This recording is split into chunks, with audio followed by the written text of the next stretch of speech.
कुछ टाइम पहले आपने बताया मेरे हिसार आंदोलन में गोली लगी थी, उसके बारे में हाँ, थोड़ा बताएं। वो आंदोलन में गोली लगी थी जब आंदोलन पीक टाइम पे था। हाँ जी, पूरा। बहन सुमन हुड्डा आंदोलन के दौरान हमारी मुलाकात हुई थी और बड़ी बहन है, अभी मानते हैं। और सत श्री अकाल जी साਰਿਆਂ ਨੂੰ।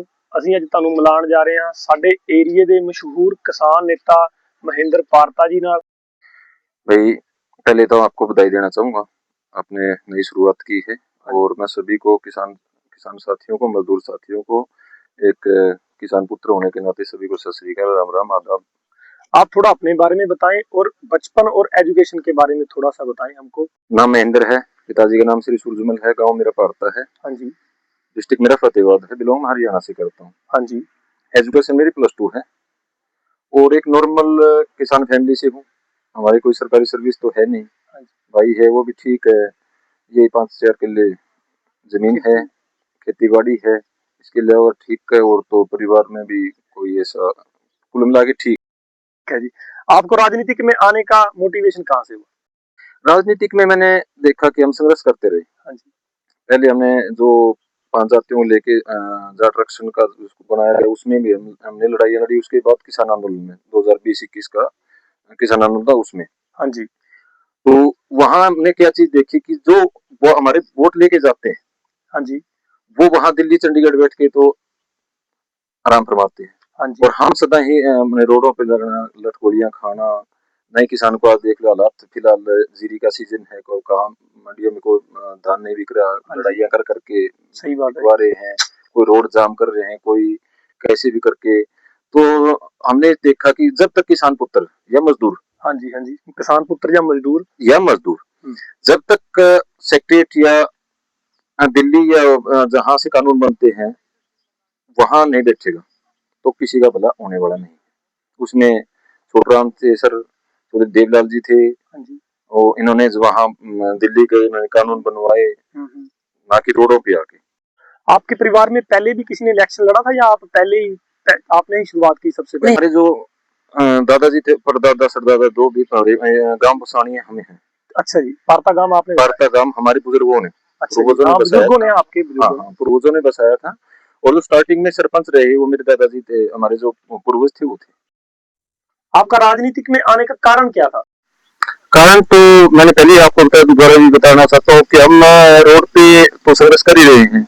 और जब तक हम हमारा या मैं लगा लूँ या आप लगा लो या कोई भी हमारा जो किसान मजदूर साथी है, जब तक विधानसभा या लोकसभा नहीं पहुंचेगा तो भला होने वाला हमारी सुनवाई नहीं, कोई सुनवाई नहीं है। राजनीति में आने का मेरा यही कारण था कि मैंने देखो इतना तो मैं पूंजीपति हूँ नहीं, क्योंकि कारण क्या है कि राजनीति से पैसे से राजनीति लोग कर रहे हैं। सही बात है जी। तो मेरा इतना ही था, लोगों का अभी था ठीक था कि आप जैसे युवाओं का, बुजुर्गों का, महिलाओं का सभी कहे थे कि आप इलेक्शन लड़े। तो इसलिए मैं राजनीति में आया। मैंने जिला परिषद का पीछे इलेक्शन लड़ा, मात्र 51 वोटों से पराजित हुआ था। चुनाव के दौरान आपको कौन कौन सी चुनौती का सामना करना पड़ा? नहीं, कोई चुनौती नहीं, ठीक है, सभी ने साथ दिया। हाँ, सभी ने साथ दिया।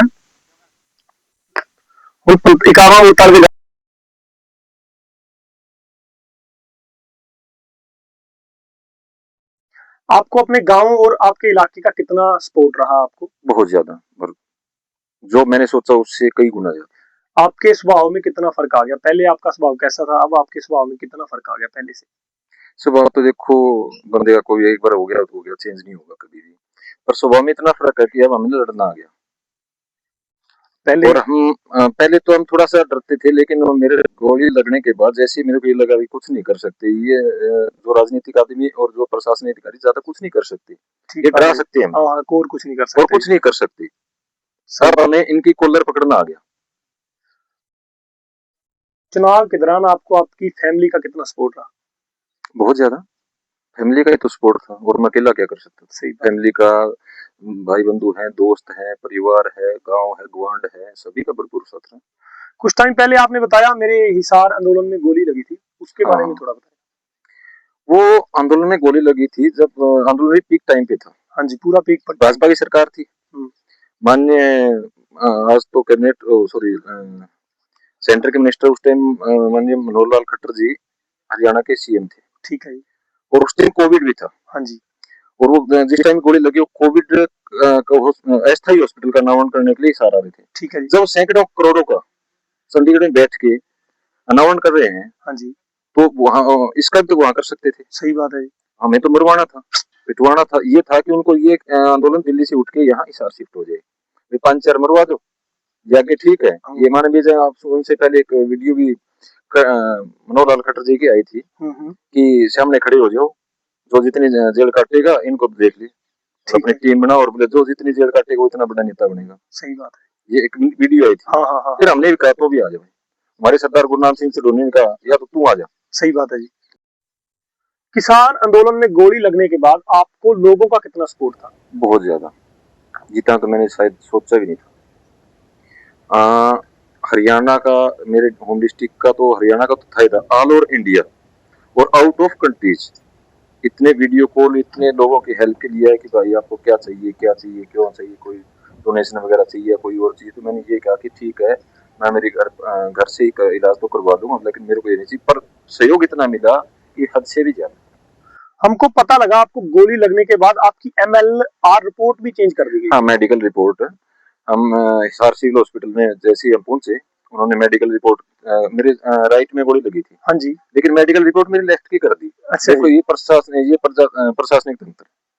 ये प्रशासन तंत्र ही है और क्या है? हाँ, इनको किसी न किसी तरीके से हटा दिया जाए। हटा दिया जाए कि हम जैसे मैं कल कहीं कोर्ट में जाऊं तो प्रूफ ही नहीं कर सकूं, मेरे पास मेडिकल रिपोर्ट तो कोई और है। गोली और कहीं और लगी हुई है। आंतरिक को लेके एक मुद्दा हुआ है अपने सरदार गुरनाम सिंह चंदूनी जी, जो थप्पड़ कांड का मुद्दा हुआ है, उसमें आपकी क्या राय? उसमें रहा कि 10-10, 12-12 दिन ट्रॉलियों में जीरी, एक वहां DFSC फोन नहीं उठा रहा, एक राष्ट्रीय अध्यक्ष का, तो आपने जैसे हो तो फिर होगा क्या? हुँ? कौन सुनेगा भाई? जब उनकी नहीं सुन रहे, उन्होंने धरना लगा दिया। पहले दिन है, रात को धरना है, और वो 50 फुट दूर है DFSC, सेक्रेटरीट के अंदर धरना है। हाँ, वो नहीं आया। जैसे जीरी से ट्रॉली से जीरी उतारने लगे, उतारने फकाने लगे, ठीक हम तो इसको आगे जाएंगे, फेंक के जाएंगे, तो वो DFSC आ गया। तो और करता भी तो क्या करता, मरता किसान क्या करता, तो हमारे पास तो वही है, लास्ट चारा है। वो तो लठ नहीं होता, वो तो सरदार जी कह रहे थे, गुरनाम सिंह सलूनी जी कह रहे थे, वो तो बोले लठ होता तो लठ भी मारता हूँ। आप सरदार गुरनाम सिंह चंदूनी जी को मिलते रहते हो, उनका स्वभाव कैसा है? सरदार गुरनाम सिंह सलूनी जी बहुत ही अच्छे समाज, बहुत ही ईमानदार, सात सवे के इंसान है। मैं उनसे 15 साल पहले जुड़ा था। उन्होंने कभी आज तक ये नहीं देखा मैंने कि कोई लोभ लालच हो। उन्हें यहाँ तक कि अपनी जमीन तक भी बेच रखी है सिर्फ किसानी के लिए। जेल में भी रहे हैं, इतनी प्रताड़ना सहन है। और ये नहीं कि आप 24 घंटे कभी भी फोन करो कि ये काम है। अपने चुनाव के दौरान आपके साथ बहन सुमन हुड्डा भी थी, उनके बारे में आप कुछ बताएं, उनका स्वभाव कैसा है? बहन सुमन हुड्डा आंदोलन के दौरान हमारी मुलाकात हुई थी, और बड़ी बहन है, अभी मानते हैं और सारी उम्र मानेंगे। और चुनाव में नहीं, हर टाइम जब भी मेरे को कोई ये होता है कि सुझाव लेना तो मैं उनसे पूछता हूँ, तो बड़ा अच्छा सुझाव देते हैं। और मेरे लिए तो बड़ी बहन है। बिल्कुल, बिल्कुल मैं बड़ी बहन मानता हूँ, मेरा पूरा परिवार मानता है, मेरा गांव मानता है। हाँ, पूरा गांव और पूरा परिवार मानता है, ये पूरा इलाका मानता है। वैसे तो सुमन हुड्डा को सारा इंडिया ही मानता है, क्योंकि बहुत संघर्षशील है। गवर्नमेंट जॉब उन्होंने छोड़ी है। कौन एक महिला होके इतना संघर्ष करती है, जो बाहर रह के लोगों के बीच रह के संघर्ष करते हैं। तो मैं उनको सैल्यूट करता हूँ, बहन जी को। और आप पधारे, जी आए नो, मोस्ट वेलकम। मैं आपका बहुत बहुत धन्यवाद करता हूँ।